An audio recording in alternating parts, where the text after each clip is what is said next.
पास एक महंगी विदेशी करोड़ों की कार से एक्सीडेंट हो जाता है और उसके बाद आरोपी को पकड़ने के बजाय कानपुर की पुलिस आरोपी रईसजादे को ही बचाने में जुट जाती है। ये आरोप आखिर क्यों लग रहे हैं, इसे समझिए।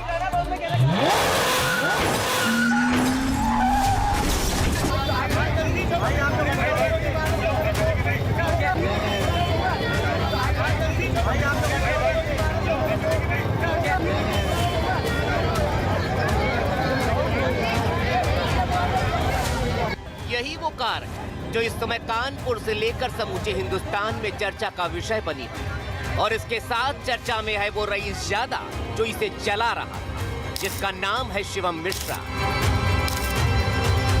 रविवार को दोपहर करीब 3:15 बजे कानपुर के ग्वालटोली थाना इलाके के रेव 3 मॉल के पास इसी तरह से शिवम मिश्रा अपनी करोड़ों रुपए की लैम्बोर्गिनी लग्जरी कार को फुल रफ्तार में भगाया जा रहा था।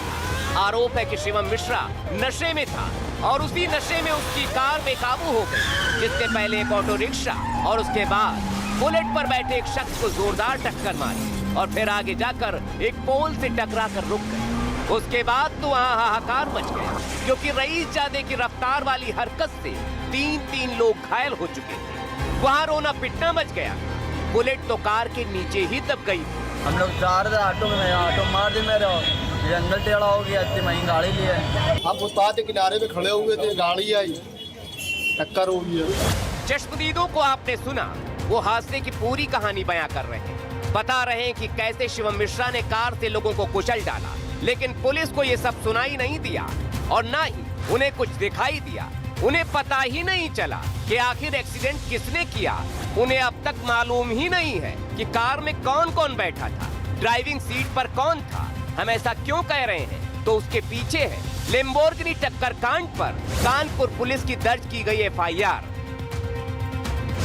इस FIR में आप कानपुर पुलिस का लैम्बोर्गिनी कांड वाला कारनामा देख लीजिए। FIR में कार नंबर TL11CF 4018 लिखा है, लेकिन उसके बाद एक्सीडेंट करने वाले का नाम नदारत है, वो अज्ञात बना हुआ है। पुलिस को पता ही नहीं चल पाया कि कार आखिर चला कौन रहा था। कल थाना ग्वालटोली क्षेत्र में एक लैम्बोर्गिनी से एक एक्सीडेंट की घटना घटित हुई थी। इस सूचना पर तत्काल आवश्यक कार्रवाई की गई थी। जिनको चोट लगी थी उनको हॉस्पिटल भेजा गया था, इलाज कराया गया था। इस प्रकरण में अभियोग पंजीकृत कर लिया है, विवेचना की जा रही है। विवेचना के क्रम में जो भी दोषी होंगे उनके विरुद्ध सख्त कार्रवाई की जाएगी। सुना आपने, जबकि कानपुर के बड़े तंबाकू कारोबारी के मिश्रा के बेटे शिवम मिश्रा को जिस समय कार से उनके बाउंसर्स निकाल रहे थे, उस समय का वीडियो NDTV इंडिया के पास भी है, जिसपे साफ साफ दिख रहा है कि कार शिवम मिश्रा ही चला रहा था, जो कार में फंस गया था और इसीलिए उसके बाउंसर्स ने मशक्कत करके उसको बाहर निकाला। लेकिन पुलिस जाने ये सब क्यों नहीं देख पा रही थी, या फिर चाह कर भी देखना नहीं चाहती थी। लेकिन जब NDTV इंडिया पर शिवम मिश्रा का लैम्बोर्गिनी कांड वाला वीडियो हमने दिखाया, उसके बाद कानपुर पुलिस के आला अधिकारी भी जागे, तब जाकर आरोपी शिवम मिश्रा का नाम FIR में दर्ज किया गया।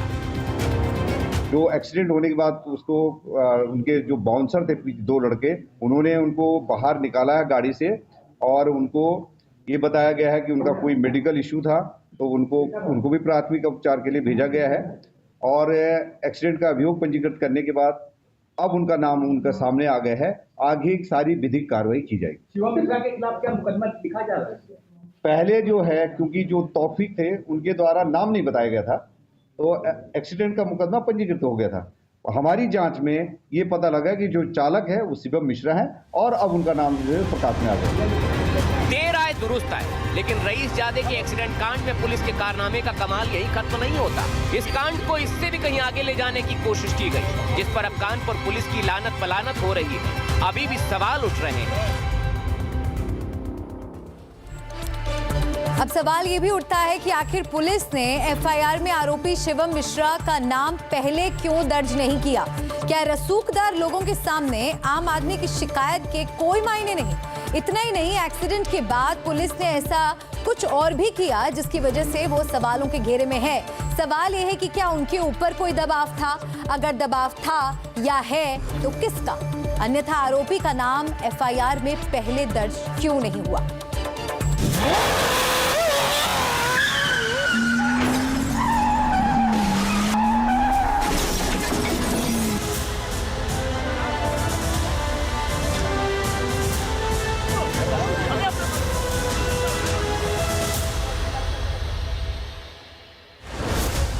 सोचिए, शिवम मिश्रा का वीडियो तो सामने आ गया जिसमें उसे कार से बाहर निकालते हुए देखा जा सकता है।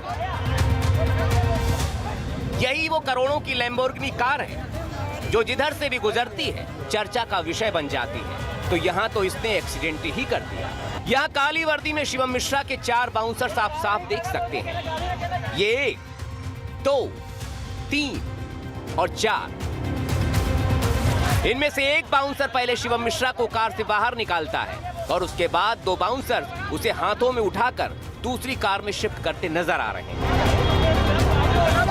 ये सब यहाँ मौजूद हर व्यक्ति ने देखा। ये देखा कि यहाँ 4 बाउंसर्स मिलकर शिवम को बाहर ले गए।